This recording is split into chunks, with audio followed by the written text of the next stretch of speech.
صل على محمد وآل محمد.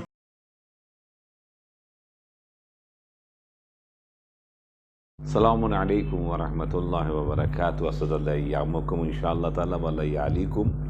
پروردگار عالم آپ حضرات کو خوش خرم آباد شاد رکھے. ہم جن ایام سے گزر رہے ہیں یہ ایام ماہ ولادت بسعادت پیغمبر اکرم صلی اللہ علیہ وآلہ وسلم ہے، اور امام جعفر صادق علیہ السلام ہے، بی بی ام کلثوم سلام اللہ علیہا ہے. اس کے سلسلے متواتر جو ہے گفتگو ہو رہی ہے، مگر آج پیغام جمعہ میں ہم اس موضوع کی طرف اشارہ کرنا چاہتے ہیں جو موضوع ان ایام میں ماشاءاللہ سے شروع ہوتے ہیں،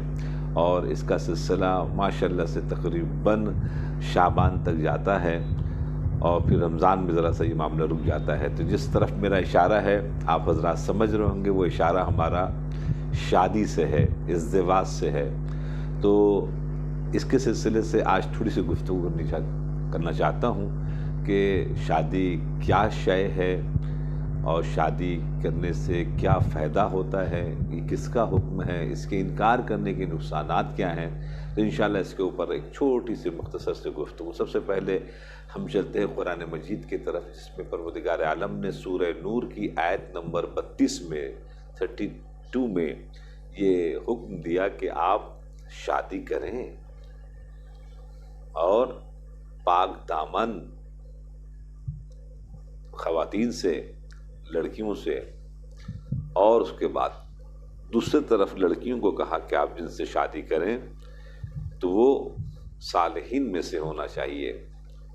اور اس کے بعد پھر جو لوگ ڈرتے ہیں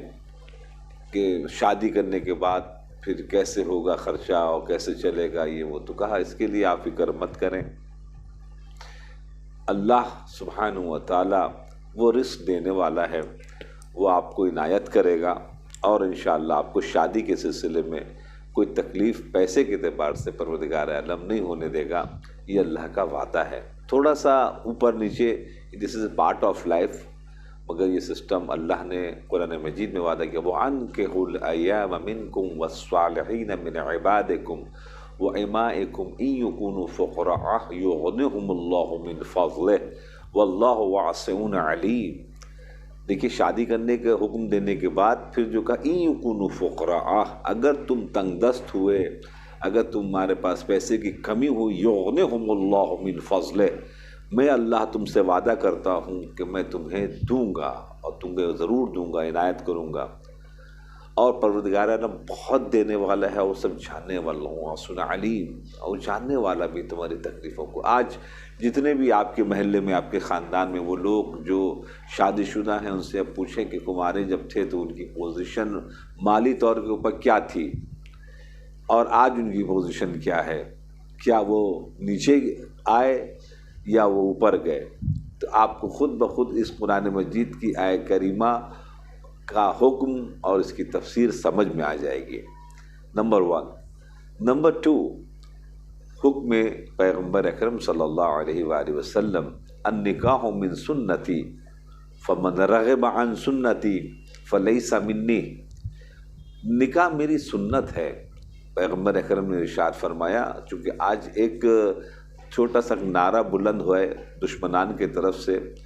کہ ہم کو شادی نہیں کرنا ہے، شادی کا انکار. شادی نہ کرنا ایک الگ بات ہے، جس سے بہت سے لوگ نماز نہ پڑھتے ہیں، ایک الگ بات ہے، مگر نماز کا انکار کرنا ایک الگ بات ہے. روزہ نہ رکھنا ایک الگ بات ہے، روزے کا انکار کرنا ایک الگ بات ہے، بہت خطرناک ہے. ایسے ہی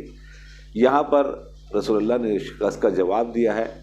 شادی کے سلسلے سے کہ النکاح من سنتی، نکاح میری سنت ہے. فمن رغب عن سنتی، جو بھی ہمارے اس سنت سے انکار کرے، روگردانی کرے، اپوزیشن میں جائے، فلیس منی، تو پھر وہ میرا امتی نہیں ہے، میرا وہ مسلمان نہیں. مرے گا تو مثال کے طور پر نماز جنازہ ہوگی، کفن پہنایا جائے گا، دفن کیا جائے گا، مگر جب محشر کے میدان میں وہ اٹھے گا جس نے انکار کیا ہے، وہ میری امت میں سے نہیں ہوگا. اب اگر اس کی کوئی مجبوری ہے، خدا نخواستہ کوئی کمی ہے، کوئی بیماری ہے، یا کوئی ایک مسئلہ ہے جس کے سبب سے وہ پیچھے ہٹا، تو وہ ایک الگ بات ہے. کہ میں مجبور ہوں، میں شادی نہیں کر سکتا، یا کوئی بھی ایک ایسا لفظ استعمال کر دے، مگر انکار کرنا شادی کا، کہ جو بہت سے لوگ مثال کے طور کے اوپر ہٹ دھرمی طور کے اوپر نماز کے سلسلے میں، میں نماز کو نہیں مانتا، میں نماز نہیں پڑھ پا رہا ہوں، یہ ایک الگ بات ہے، یہ مجھے پڑھنا ہے، میں پڑھ نہیں پا رہا ہوں، دیکھا میں لفظ میں کتنا فرق ہے، میں نہیں مانتا، میں نہیں پڑھوں گا، یہ معاملہ جب کوئی کہتا ہے تو پھر وہ دائرہ اسلام سے خارج ہونے کے حساب پر آ جاتا ہے۔ ایسے ہی شادی کے سلسلے میں اگر جو انکار کرے گا تو معاملہ اس کا بہت ڈینجر ہو جائے گا۔ خدمت میں آپ کیس کریں اور مرحلہ جو ہے ذرا سا آگے جاتا ہے، وہ مرحلہ جو ہے رسول اللہ نے فرمایا تناکحوا وتناسلوا وتکثروا فإنی اباہی بکم الامم یوم القیامہ ولو کان صدق، کہتے ہیں کہ نکاح کرو، شادی کرو، قریب جاؤ اور زیادہ سے زیادہ بچے پیدا کرو، کیوں؟ فإنی اباہی بکم الامم یوم القیامہ، قیامت کے دن تمام انبیاء اپنی اپنی امت کو لے کر آئیں گے اور ہم اپنی امت کو لے کر آئیں گے، تاکہ مثال کے طور کے اوپر ہم فخر کر سکیں، دیکھیں میری امت کتنی زیادہ ہو، ولو کان ہم تو اس کو بھی کھڑا کریں گے کہ جو بچہ مس کیریج ہو جائے گا اس کو بھی، اگر وہ دنیا میں نہ آ سکا ہو تو اس کو بھی کھڑا کریں گے محشر کے میدان، یہ بھی میرا امتی ہے۔ اب ذرا سوچئے رسول اللہ کس طرف جو ہے اشارہ دینا چاہ رہے ہیں کہ آپ اور ہم رسول اللہ کے فخر کا سبب بن سکتے ہیں، رسول اللہ کی خوشحالی کا سبب بن سکتے ہیں۔ اب یہ حدیث سے آپ نے سماعت فرمایا،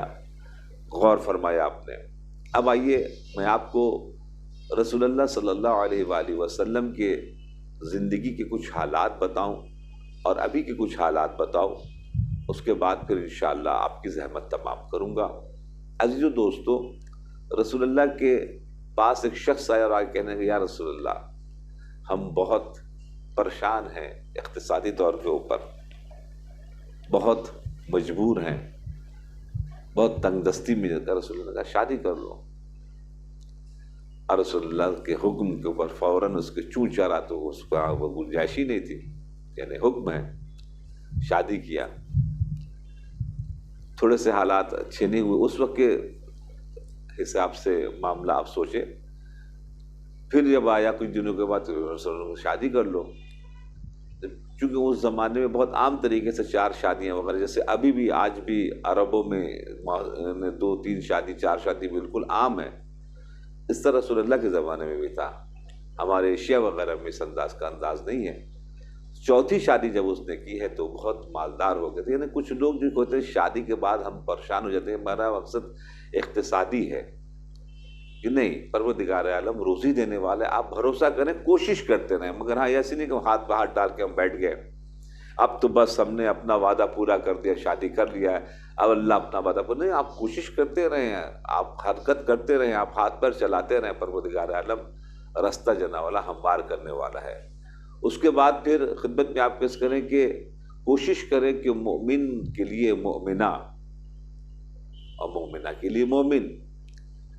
چونکہ بہت ہم نے پرابلمس دیکھے ہیں دوستو عزیزو، کہ جس میں مثال کے طور کے اوپر یعنی جو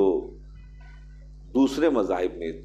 جو شادیاں کر لیتے ہیں، کوشش کریں کہ اپنی مومنہ گھر میں لائیں، تاکہ جب آپ کام پہ جائیں، کہیں بھی جائیں تو آپ کو سکون ہو کہ آپ کا بچہ ایک مومنہ کے گود میں ہے۔ ابھی میں ایک جگہ اشارہ پڑھنے کے لیے گیا، یہاں وہاں پر یہ مسئلہ بہت زوروں پر جناب چل رہا تھا، تو کہا مولانا اس کے سلسلے میں آپ کچھ نہ کچھ کہیں ضرور ممبر سے۔ تمام انجمن والوں نے ہم سے خواہش کی، تو جو ہم نے ان لوگوں سے کہا تھا، ہم آج اپنے ناظرین سے بھی کہنا چاہتے ہیں، ان سے ہم نے کہا کہ اگر آپ چاہتے ہیں کہ آپ کی بہن کسی مومنہ کے پاس جائے اور مومنہ کی بیوی بنے، وہاں زندگی گزارے، تو آپ بھی کسی مومنہ کو لے کر آئیے۔ یہ گیو اینڈ ٹیک کا تقریباً حساب کتاب ہے۔ دوستو عزیزو، اسی طریقے سے پروردگار پیغمبر اکرم نے ارشاد فرمایا کہ جہاں شادی کرنے کے لیے جائیں وہاں پر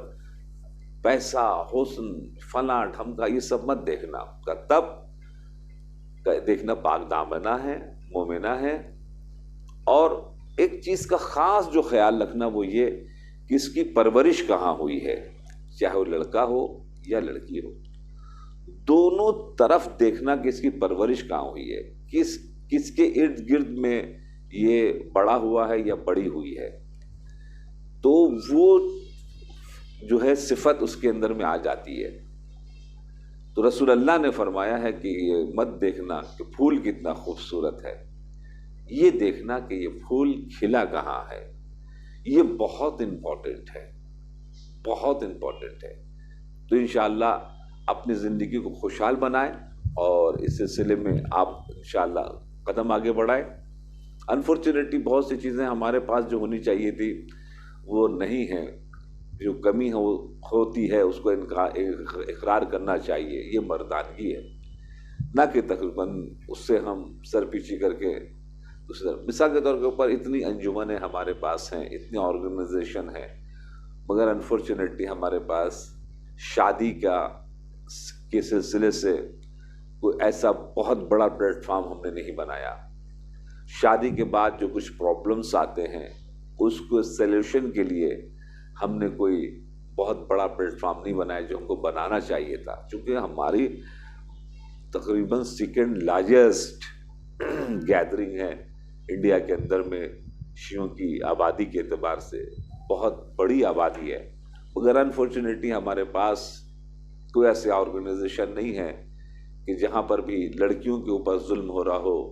تو اس کے لیے ہمارے پاس کوئی مضبوط ادارہ ہو کہ جو اس کے لیے کھڑا ہو اور اس کا ساتھ دے، اس کا سسٹم کرے۔ یا لڑکے کے اوپر ظلم ہو رہا ہو تو اس کا ساتھ دے، انصاف دلائے۔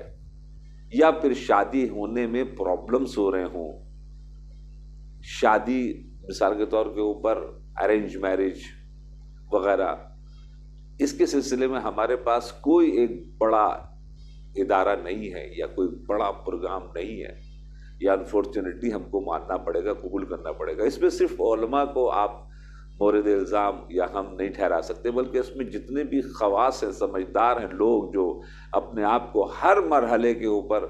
بہت اسپیشلسٹ سمجھتے ہیں، مگر جب کوئی رسپانسبلٹی کا معاملہ آتا ہے تو پھر وہ میدان چھوڑ کے سائڈ ہو جاتے ہیں کہ یہ تو بھائی عالم کا کام ہے۔ نہیں، یہ عالم کا کام نہیں، یہ ہماری قوم کا کام ہے۔ تو اس شادی کے مراحل کو طے کرنا ایک کام ہے، اور شادی کے بعد کے پرابلمس اگر آ جائیں تو اس کو سارٹ اٹ آؤٹ کرنا یہ ایک دوسرا کام ہے۔ تیسرا یہ کہ مثال کے طور کے اوپر ایک اسٹرانگ ہمارے پاس، جیسے اگر پولیس نہ ہو کسی شہر میں تو نظام درہم برہم ہو جائے گا شہر کا، اس طریقے سے اگر ہمارے اتنی بڑی آبادی ہے اور اسٹرانگ ہمارے پاس افراد نہ ہو، کہ چونکہ مختلف قسم کے لوگ ہوتے ہیں، ظاہر سے کچھ شریف بھی ہوتے ہیں، عزت دار بھی ہوتے ہیں، کچھ تھوڑا سا ذرا سا اس کے ہٹ کے بھی ہوتے ہیں، تو ان کے لیے ہمارے پاس علاج کیا ہے؟ وہ ایک علاج کی سخت ترین ضرورت ہے۔ تو اس لیے تقریباً انفارچونیٹلی ہمارے پاس ایک بڑا ادارہ ایسا ہونا چاہیے جو ہمارے پاس نہیں ہے، اور جب بھی ہم اس کے سلسلے میں آگے قدم بڑھائیں تو بہت آسان ہے کہ پوری انجمن جتنی بھی شہر کی ہے اس کے صدر سیکرٹری ایک پلیٹ فارم پر بیٹھیں، اتنا بڑا ماشاءاللہ امام بارگاہ بنا ہوا ہے، میٹنگ کریں، اور میٹنگ کر کے یہ 3 شعبہ بنائیں، ایک شادی سے پہلے والا، ایک شادی کے بعد والا، اور اس کے بعد ایک اسٹرانگ مثال کے طور کے اوپر یہ کوئی بھی قانون بنتا اگر ہے تو اس کو پیادہ کرنے کے لیے آپ کے پاس اسٹرانگ باڈی ہونی چاہیے، چونکہ سامنے والا جب دیکھتا ہے کہ اسٹرانگ ہے باڈی تب پھر تقریباً مانتا ہے، ورنہ وہ دیکھتے ہیں کہ وہ تو مولانا ہے، ان کو بہت سے بہت کریں گے، وہ بد دعا دے دیں گے، تو لوگ یہ بڑے آرام سے جنا والا پھر سائڈ لائنوں کے نکل جاتے ہیں۔ مگر جب ہمارے پاس اسٹرانگ تقریباً باڈی ہوگی اور لوگ ہوں گے تو پھر یہ نکلے۔ تو یہ شادی کے معاملہ ہمارے یہاں بہت امپورٹنٹ ابھی اور بڑا میجر پرابلم چل رہا ہے، اس کو سالو کرنا ہم سبوں کی ذمہ داری ہے، صرف علماء کی نہیں۔ انشاءاللہ اپنا بہت خیال رکھیے گا، دعاؤں میں یاد رکھیے گا۔ پروردگار ہم سب کو صحت و سلامتی اور کامیابی عنایت فرمائے۔ السلام علیکم ورحمۃ اللہ وبرکاتہ۔